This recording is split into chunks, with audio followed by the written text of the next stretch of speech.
Okay, so this is our last component, Psych 92, Chapter 2, Teratogens and Birth. So this is the last part of Chapter 2. So this is something for all of you to think about. Do you know your own birth story or your mom's pregnancy story? If you don't, it's a really good idea to have it. Um, and think about what factors stand out. It's really interesting. Everyone has a different birth story, even among siblings. The story might be different. So it's a good idea to find out what your mom's pregnancy story is when she was pregnant with you. So this is a recap of the prenatal development and milestones, right? First trimester, 0 to 12 weeks, you have the germinal period, right? That's 0 to 8 or 9 days or 10 days. Remember, it begins with conception, ends with implantation. Then you have the embryonic period, which is about day 10, lasts about 8 weeks. Mom experiences morning sickness and cravings. What we've learned is that actually the stronger the morning sickness is actually a good sign that the baby is getting rid of things that the mom's eating that are toxic to them. So if a mom experiences a lot of morning sickness, it's a message from baby saying, please don't eat these things. I don't like it, and I'm going to make you get rid of it. That's really what's happening with morning sickness. And cravings, I think it is good to listen in moderation to some of the cravings that you have, because maybe it's some kind of nutrition or nutrients that the baby needs. One thing I would say is that moms who are pregnant should refrain from using it as an excuse to eat everything, that they want, because there are complications that can happen if you gain too much weight when you're pregnant.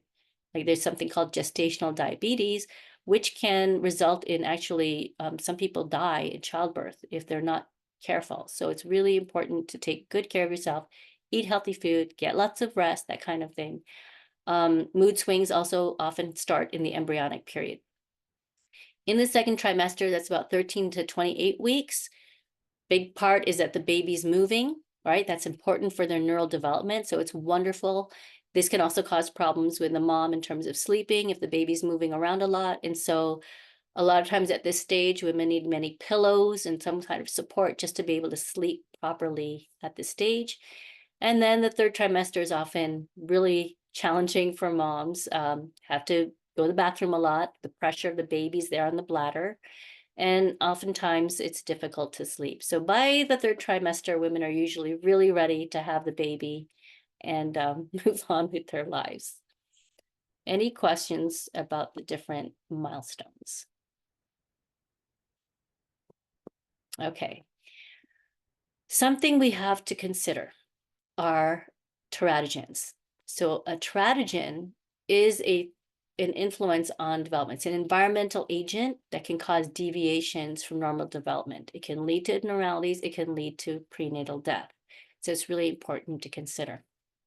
Three main categories: drugs, infection, and pollution. Drugs does not necessarily mean recreational drugs. It could be prescription drugs. So you want to make sure that if you're pregnant, you are minimizing ingesting any of these things, because how they affect the baby would depend on at what stage you are pregnant and the dosage that you have, right? So remember, in the embryonic period, it could affect their development of their organs, of their brain and their spinal cord and nervous system. In the germinal period, it could lead to prenatal death, termination of the pregnancy. And in the fetal period, it would more likely affect external things, maybe the palate or extremities in the fetal period. So drugs include caffeine, tobacco, alcohol, marijuana, cocaine, methamphetamines, heroin, all those things, and also prescription drugs. Infection. We have so many illnesses floating around, right? So as a pregnant woman, you want to try to be careful and try not to get sick again, because infection could lead to you needing to take medication. So we'll talk about certain types of infection that can affect babies. And then there's, of course, pollution, radiation, things like that. Could also influence the development of the child. As I mentioned, the susceptibility depends on the developmental stage. So the timing of the exposure is one part that needs to be considered. You want to, as much as possible, not expose your baby and yourself to any of these things in the first component. This is just another version of that chart I showed you in the prenatal development stage. So based on the timing of the exposure, right, the effect is going to affect, it's going to go on a specific organ. One example is thalidomide. That was a prescription medication that women who are pregnant were given because of morning sickness. And it turns out that it caused deformation of the legs and arms. So that was a horrible side effect that people did not expect. So you really want to minimize ingesting any kind of drug, even if it's supposed to help you. You really weigh that carefully, because oftentimes there are side effects that people don't realize, right? So, whoops, sorry. So there is a positive correlation between the number of teratogens and the likelihood of fetal damage. So the more a woman smokes, drinks, takes drugs or anything, that is going to increase the chance that there's something wrong that's going to happen with the baby. So you have timing, you have the number of teratogens, right? The third one is just what is it that the mom has. So individuals vary in susceptibility. This is kind of the nurture component, right? So you have these 4 women, they could be exposed to the same teratogen, but it could affect their babies differently, because there's also, like, some women might be more resilient to having problems, others might be more susceptible. So genetic susceptibility is another component to consider. So you have the timing, you have the number, you have the individual differences in terms of susceptibility. Also, mother's physiological state influences how susceptible she is, or her baby is, to teratogens. Older moms are more susceptible, right? So older meaning their mid-30s and above, they're going to be more susceptible to teratogens.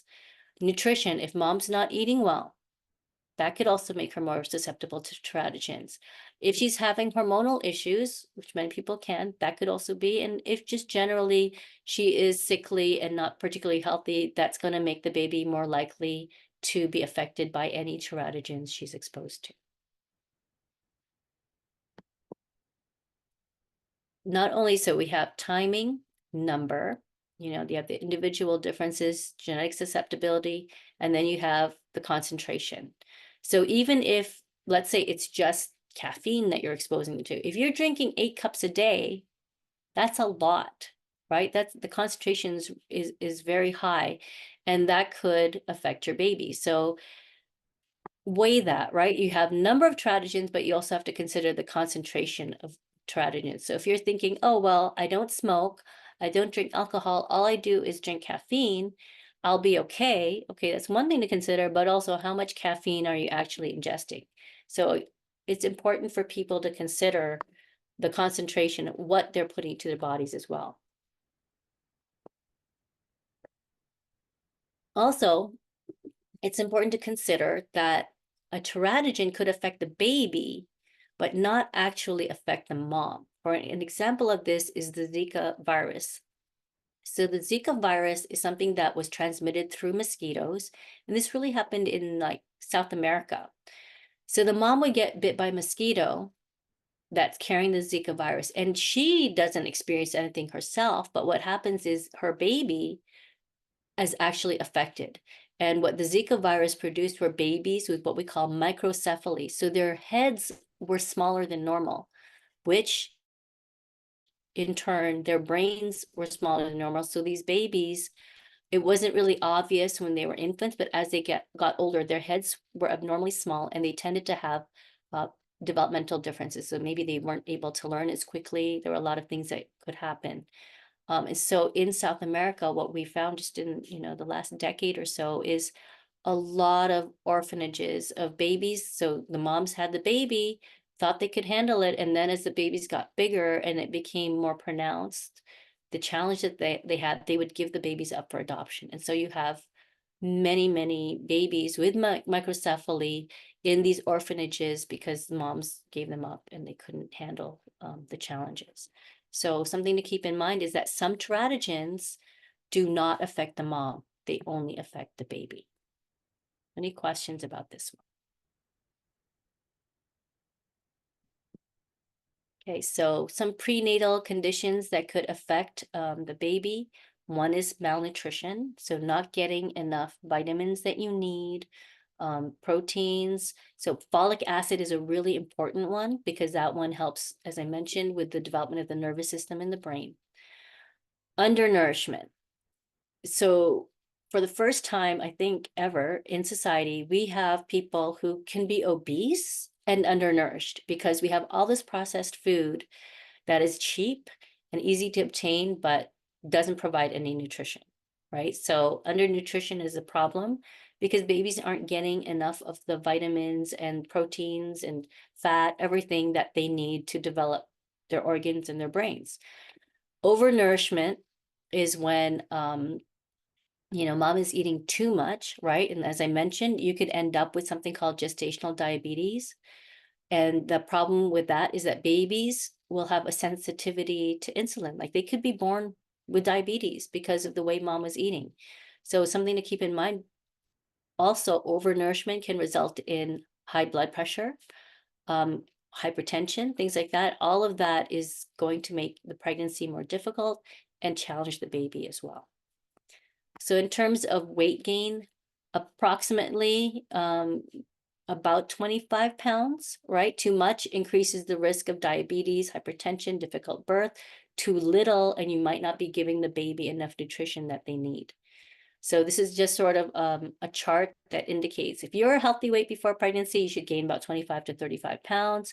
If you were underweight, you should gain more, right? If you're overweight, you should gain a little bit less. And then if you're obese, even less for that. So this is just a chart of guidelines in terms of weight gain.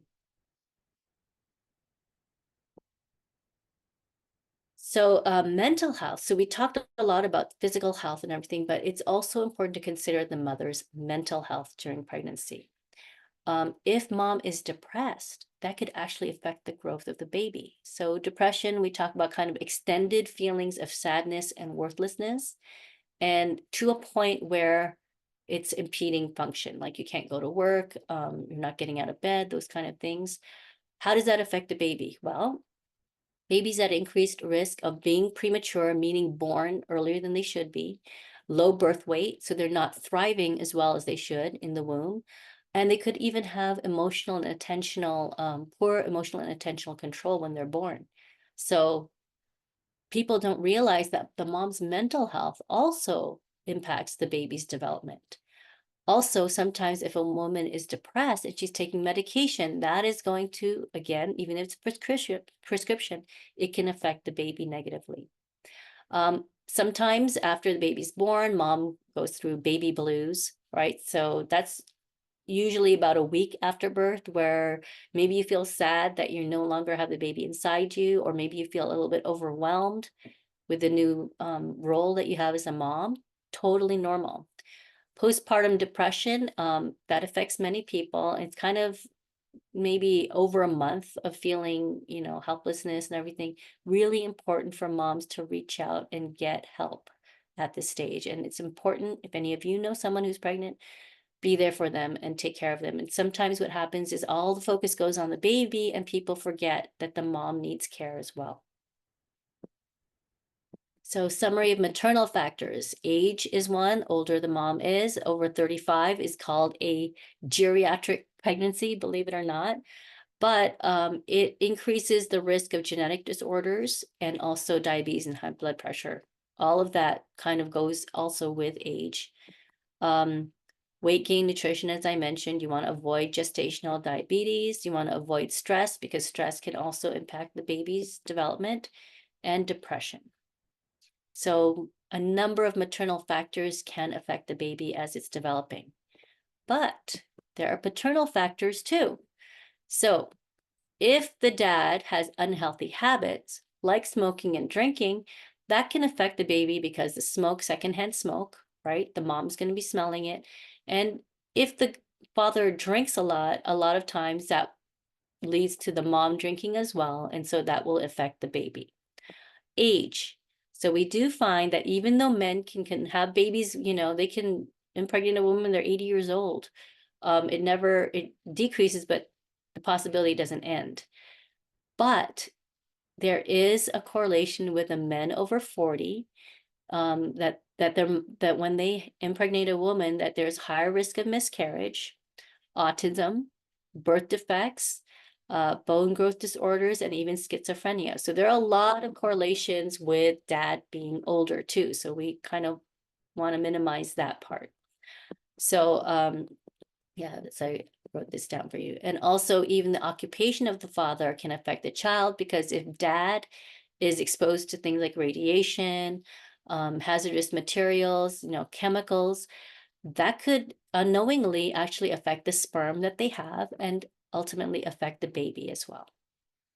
Any questions about paternal factors? Okay, so teratogens, as I mentioned, drugs and alcohol. On this picture here, on the left is a brain that is normally developed. On the right is a brain of a child who has fetal alcohol syndrome. So you can see the brain is much smaller. There's less differentiation that you have, and even like just the appearance looks sickly, right? So this is the effect of drugs and alcohol on fetal development. So what does that count? Prescription caffeine, alcohol, tobacco, and illegal drugs as well. So fetal alcohol syndrome is something that is discussed in the textbook, right? And you can actually, a lot of times the illnesses, you can tell facially. There are some markers. So for example, small eye openings for fetal alcohol syndrome, their upper lip is very smooth. There isn't any kind of groove. Their thin upper lip is also thin. So there are some physical features that can mark fetal alcohol syndrome. Also, environmental exposure, that counts as a teratogen.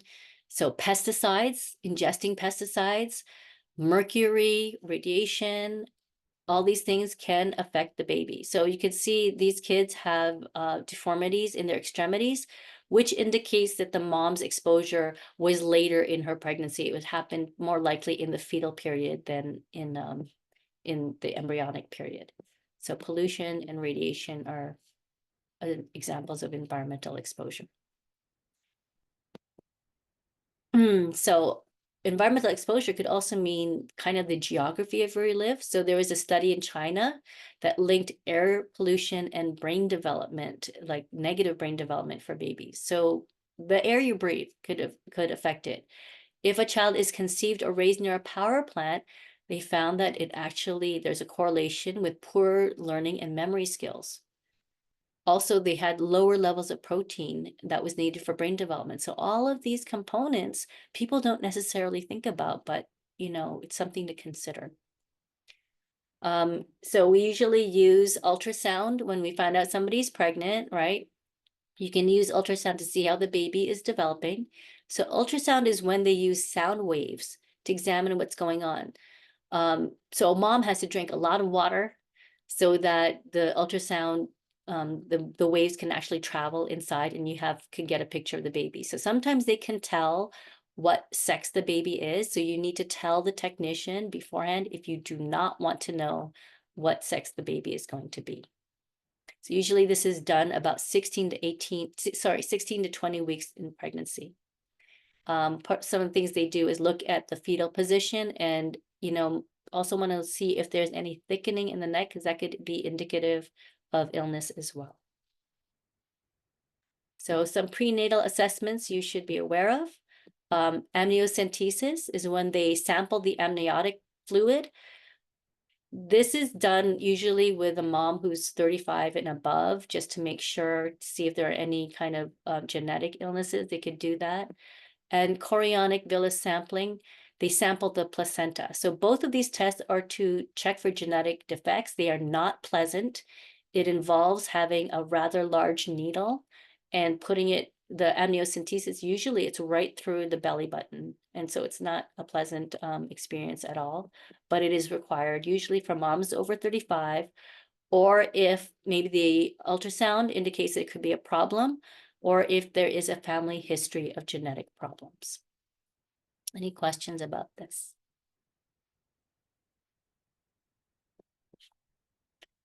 Okay, so minor complications in terms of pregnancy, that would be considered nausea, morning sickness, maybe heartburn, hemorrhoids, maybe backache or insomnia. Those are considered minor complications.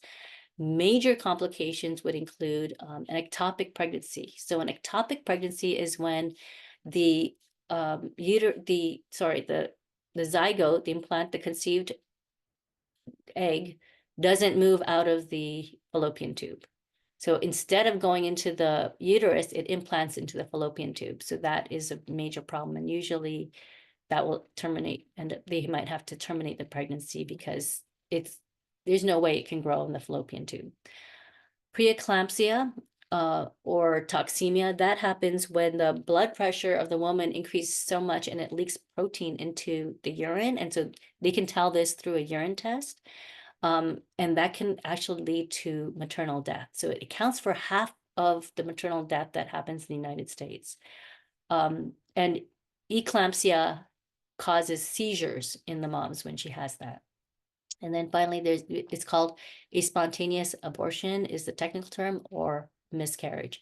Usually that happens because of chromosomal abnormalities, that it's sort of a spontaneous way that nature kind of decides this baby's not going to be able to survive outside. Any questions about complications? So here's an example, the ectopic pregnancy. So normally it would be implanted in the it would be conceived in the fallopian tube, it would be fertilized there and moves to the uterus. But in an ectopic pregnancy, it just stays in the fallopian tube and just implants there. So in terms of birth, 3 stages that you should know. Stage 1 is the contractions, right? Usually on average lasts about 13 hours. The cervix dilates and the body is getting ready to have the baby. So some people experience false labor. The technical term for that is the Braxton Hicks contractions, where the contractions don't progress. They just, you feel the contractions, but it doesn't get increase at all. Other signs of labor could be bloody discharge. Water could break, right? That's another typical one. And then the dilation is what they're looking at. So that's the first stage. Second stage is the baby is born. So first stage is everything that leads up to the point when the baby is born. So baby being born is stage 2. Usually that's about 10 to 30 minutes. Combination of contractions and pushing. And then stage 3 is that the placenta is expelled. A lot of people forget about stage 3. The placenta has to get out of the body. Previously, hospitals used to just throw out the placenta. Now a lot of research is being done on placenta, and you'll see skincare products being made of placenta. Kim Kardashian became famous for eating her placenta. I don't know if that's advisable. We still have a lot of research to do on it. It's a very understudied component of the birth process. Okay, so second stage, baby is delivered. So as you can see, when babies are born, the head actually looks a little bit deformed, it looks different. It's because the head has to actually be collapsed almost to make it through the birth canal, and then it fills out again. So it's just something to keep in mind. Second stage is quite fascinating. These are different positions that a baby might be in. So ideally, as I said, the head should be down, but there have been situations, it's called a breech birth when it's the feet first, and that adds to complications in the birth process. Also, some things that could happen is that the shoulder might get dislocated depending on how the baby is positioned. So good midwives and obstetricians could actually massage the baby and make sure that they're in an ideal position before the pushing starts. And finally, we have birth. And practices really vary widely. There are many cultural differences in terms of what people want to do. So people can develop birthing plans and plan ahead on how they want to have the baby. So sometimes people want hospitals and doctors, and other people want to be at home. A lot of differences. And okay, some things you should know are viability tests. there are two major viability tests. First is APGAR, right? That's just to measure the physical condition. It does not look at behavior or intelligence. All we're looking at is the heart rate, respiratory system, muscle tone, reflexes, and color. That's it. That's the basics. So you might not know that doctors aren't going to notice that if a baby's missing a finger, they won't notice because they're not looking for that. So APGAR stands for appearance, pulse, grimace, activity, and respiration. That's what it looks for. Another one, much more comprehensive, is the Brazelton scale, or NBAS. That one looks at physical condition and behavioral condition. How is the baby responding to objects and people? So this is the Brazelton scale. As you can see, it's much more complicated than the APGAR scale. So it depends on the hospital and the doctor of which one they're going to use to assess the baby. So some possible problems, it could be the baby could be low birth weight, so they might have to go into an incubator, preterm delivery, small for date, that meaning that it's much smaller than they expected.